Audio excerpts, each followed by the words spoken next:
Adam's Dream. So Adam grew tired of his dancing and song. By tree in the garden he slumbered unknowing. Above him the stars in the heavens were glowing, and lilac the shadows o'er meadows did throng. And sleepy his spirit above them it hovered, and all of a sudden by nightmare was bothered. With sword in his hand was an angel disclosed, and Adam and woman were given no pardon. Propelled by the sword into storm from the garden, their shoulders and loins now were naked exposed, and brutes they became, and a hut they now needed. With sling and a cudgel to hunt they proceeded. Of labour and sickness abode it became. He now with companion new joy did discover, the bliss and the pain of a mother his lover. A shovel he took for his tillage to claim, in serving the other found challenge and beauty, a furrow of brow in performance of duty.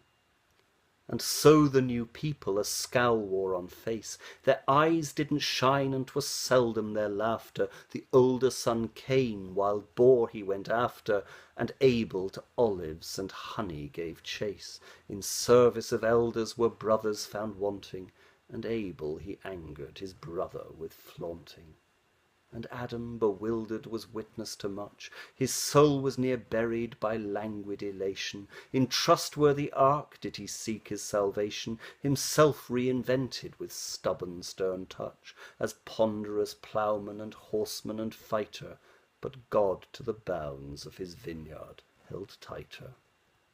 He reigned in the storm with a bridle and bit, he harmony sought in his silent reflection. Through heavens he sliced with a hawk-like direction, and ore from the lazy earth's rocks he did split. In silent obedience in books found a haven, from tunes of the bards and faith's images graven.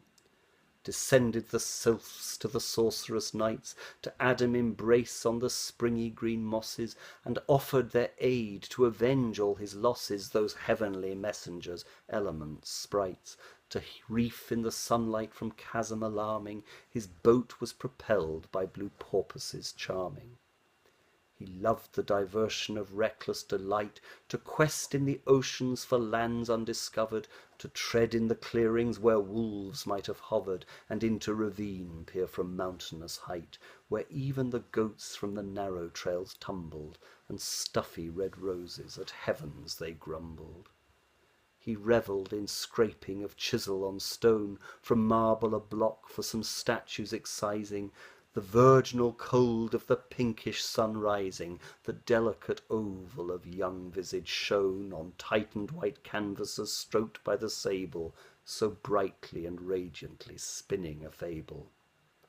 He weary became, and to sky turned his gaze, the gaze of a creature profane and unseeing, to place where for ever inhabits God's being. Above him the canopies glitter ablaze, and every night holy with new sense of duty, he peacefully knelt to reflect on God's beauty.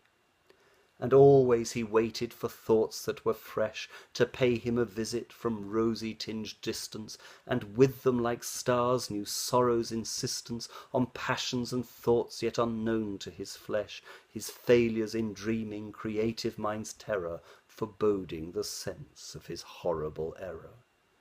And Eve, who was gentle but toy of the gods, one moment a child, and then flashing like lightning, a tigress became, and to Adam was frightening. Her glittering pearls, they so shortened his odds. Storm's harbinger was, and of blood and of passion, who offered despair in prohibited ration. So gold did appeal, and was pleasing to eyes, but forces of evil in gold they were hiding. The hand of blasphemer their conduct was guiding, and tincture of venom they took for a prize. Not sating their lust, they derided and taunted, by bloodthirsty moaning and screaming were haunted. He struggled with her, and was sly as the snake, entangled her then in his webs of temptation.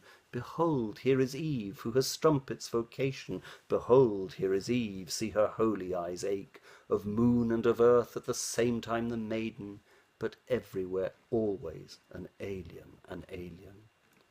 And endlessly tired did at last he become. Without a good reason he laughed and lamented, and flocking like swans were the sentries demented. They played and they sang, but he heard not their hum. From marble escarpment was calmly surveying, to goddess of weary one, death he was praying.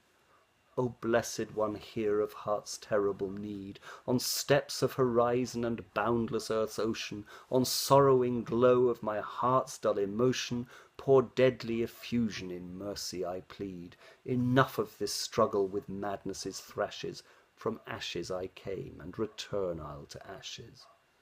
And slowly at first in a purple-tailed chain, then rapidly earthwards descended blue comet, and Adam was frightened, it caused him to vomit, incessantly thundered, it tore at his brain, a fiery tornado in front of him sprouted, awake of a sudden, he trembled and shouted.